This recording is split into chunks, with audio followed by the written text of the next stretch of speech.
Вы точно слышали этот крик? С ним на устах погибали индейцы и покорители Америки, солдаты Второй мировой и штурмовики далекой-далекой галактики. Сегодня мы расскажем, откуда он взялся. У всех, кто делает кино, есть свои тайны и легенды. Маленькие детали и шуточные послания, которые не замечают даже самые внимательные зрители. Люди, которые занимаются звуком, не исключение. Одна из таких легенд — крик Вильгельма. Смешной и нелепый вопль, который с середины прошлого века кочует из фильма в фильм. От «Звездных войн» до «Бесславных ублюдков».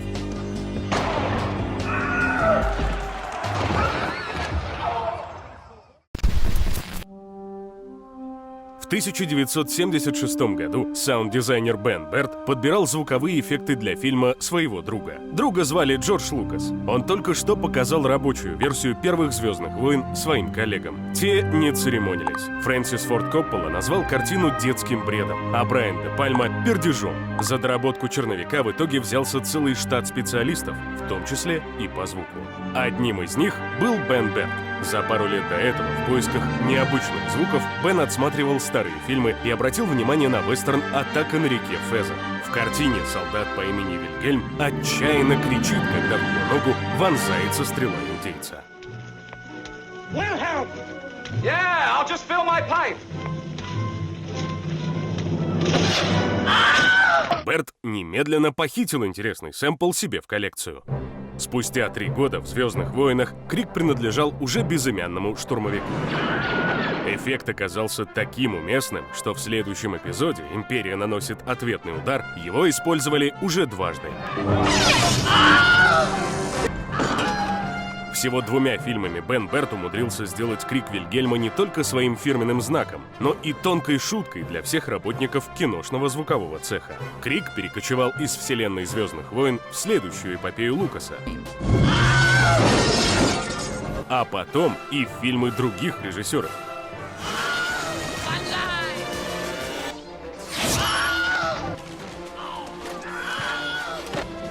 К концу 80-х шутка приелась. Ее начали использовать все реже, и, казалось, Вильгельм замолчал навсегда.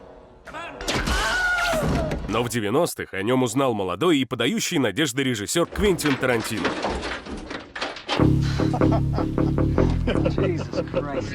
Он немедленно включил крик в свой дебютный фильм «Бешеные псы». Но к тому моменту уже стало известно, что и в «Атаке на реке Фезер» использовался не оригинальный, а уже готовый крик. Выяснил это все тот же Бен Берт. Между сиквелами «Звездных войн» он зашел в архивы Warner Bros. И узнал, что Вильгельм из вестерна 1953 года кричал чужим голосом. Режиссер «Атаки на реке Фезер» Гордон Дуглас в свое время просто взял сэмпл из фонограммы вестерна «Далекие барабаны» про освоение Флориды и борьбу с индейцами. Из графика рабочих смен «Далеких барабанов» выяснилось, что первым кричал в студийный микрофон Шеп Вулли, музыкант и киноактер, мелькнувший в нескольких классических вестернах. Сам Вулли никогда не подтверждал авторство крика, но его жена рассказывала, что звуковики часто приглашали актера дописать какие-то голосовые эффекты для фильмов. По ее словам, муж изредка хвастался, что ему особенно удаются смех, крики и стоны умирающих.